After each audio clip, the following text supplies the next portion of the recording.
আমরা যারা বিভিন্ন দেশে প্রবাসী আছি, প্রবাসীরা সরকারের পক্ষ থেকে বেশি কিছু চায় না এবং আমরা চাইও না।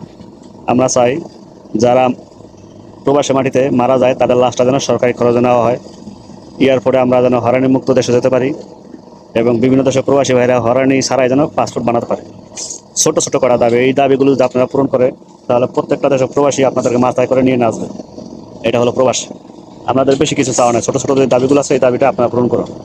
বিশেষ করে এখন মালয়েশিয়ায় বা সৌদি আরব যেসব প্রবাসী আছে তাদের পাসপোর্টের সমস্যা, এই পাসপোর্টের সমস্যাটা সমাধান করার চেষ্টা করুন অতি দ্রুত। এরপরে বাংলাদেশে কিছু এলাকার লোকজন, মহিলারা, বিশেষ করে টিকটকাররা প্রবাসীদের নিয়ে উল্টা পুল্টা ভিডিও বানায়, এদের আইনে আওতা আনো যাতে করে উল্টা পুল্টা প্রবাসীদের নিয়ে আলোচনা না করে।